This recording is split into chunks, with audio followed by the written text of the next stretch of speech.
एक समय की बात है। एक किसान था जिसके पास एक घोड़ा था। वह अपने घोड़े से बहुत प्यार करता था। उसे अपने घोड़े पर बहुत गर्व था, जो किसान की कमाई का जरिया भी था। अपनी इस कमाई से किसान अपने परिवार का पेट भरता था। लेकिन एक दिन वह घोड़ा भाग गया। उसके भागने के बाद समाज के लोग और उस किसान के पड़ोसी उसके पास आकर कहने लगे, हे भगवान, तुम्हारा घोड़ा जिस पर तुम्हें बहुत घमंड था वह तो भाग गया। उसको सांत्वना देने लगे कि उसके साथ बहुत बुरा हुआ। लेकिन किसान ने उसका जवाब बहुत ही सहजता से देते हुए कहा, हाँ, बहुत बुरा हुआ। फिर अगले दिन घोड़ा वापस आ गया। लेकिन सिर्फ घोड़ा वापस नहीं आया, बल्कि वह अपने साथ 3 जंगली घोड़े भी लाया। फिर उसके पड़ोसी उसके पास दौड़ते हुए आए और उस किसान से कहने लगे, आपका घोड़ा आ गया और अपने साथ 3 और घोड़े भी लाया है। यह तो बहुत अच्छी बात है। आपकी किस्मत तो बहुत अच्छी है। किसान बहुत खुश हुआ, उसकी तरफ देखा, फिर उसका जवाब बहुत ही साधारण रूप से दिया और कहा, हाँ, शायद।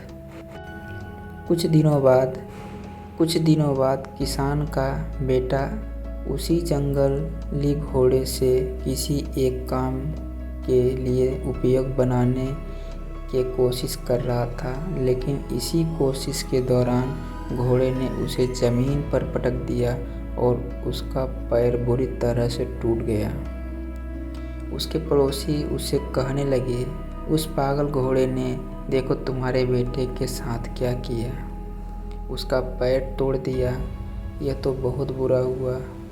किसान बहुत दुखी हुआ और फिर उसी तरह से जवाब दिया, कहा, हाँ, शायद मेरे बेटे के साथ गलत हुआ।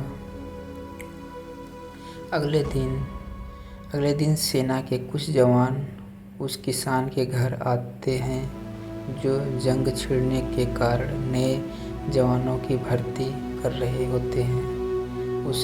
उनमें से एक जवान ने किसान के बेटे को देखा और बोला, इसका तो पैर टूटा हुआ है, हम इसे सेना में भर्ती नहीं कर सकते हैं। और वे जवान गांव के सभी लड़कों को लेकर अपने साथ चले गए। यह जानकर उसके पड़ोसी और बाकी गांव वालों उसके पास आए और बोलने लगे, तुम्हारे बेटे को तो जवान जंग के लिए नहीं ले गए, तुम्हारी किस्मत तो बहुत अच्छी है। इस आखिरी बार भी किसान ने फिर से बड़ी सहजता से कहा, हाँ, शायद। इस कहानी से प्रेरक बातें, इस कहानी से हमें यह प्रेरणा मिलती है कि हमारे लिए चीज़ों को नकारात्मक ढंग से सोचने से ज़रा भी समय नहीं लगता। जबकि जब भी कुछ हमारे अनुकूल नहीं होता तो हम उसे बुरा ही समझते। लेकिन सच तो यह है कि कोई नहीं जानता कि जो हमारे साथ घटा है वह बुरा है या अच्छा है। इस कहानी में भी किसान के भावों में परिवर्तन परिस्थितियों के कारण होता है। बुरी परिस्थितियों में वह नकारात्मक हो जाता है और अच्छी परिस्थितियों में वह सकारात्मक। इन नकारात्मक और सकारात्मक परिस्थितियों के बीच के समय में धैर्य रखना बहुत ही ज़रूरी होता है।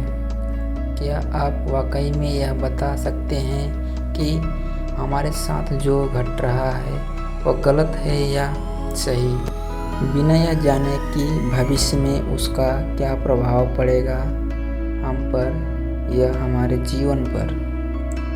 मुझे लगता है आपका जवाब होगा नहीं। हमारे समाज में, हमारे देश में ऐसे बहुत से महान लोग हैं जो अपने जीवन में असफलता हुए हारे, अनेक बड़ी बड़ी बीमारियों से लड़े, किंतु उन्होंने कभी भी अपना धैर्य नहीं खोया। और ना ही हार माने। यही आगे चल के बड़े प्रसिद्ध हुए, सफलता के मुकाम पर पहुँचे और महान बने। हमारे बड़े बुजुर्ग सही कह गए हैं कि जो होता है अच्छे के लिए ही होता है। यह छोटी सी लाइन हमें यह कुछ सिखा जाती है और ये बातें कभी भूलनी नहीं चाहिए। हमेशा कोशिश करते हो, जीवन के पथ पर निरंतर आगे बढ़ते चलो। आपको बस यह करना है, किसी बात को लेकर ज़्यादा परेशान नहीं होना चाहिए। अपने आप को शांत रखना, अपने काम से काम रखना। दोस्तों, कहानी अच्छी लगे तो चैनल को लाइक एंड सब्सक्राइब ज़रूर करना।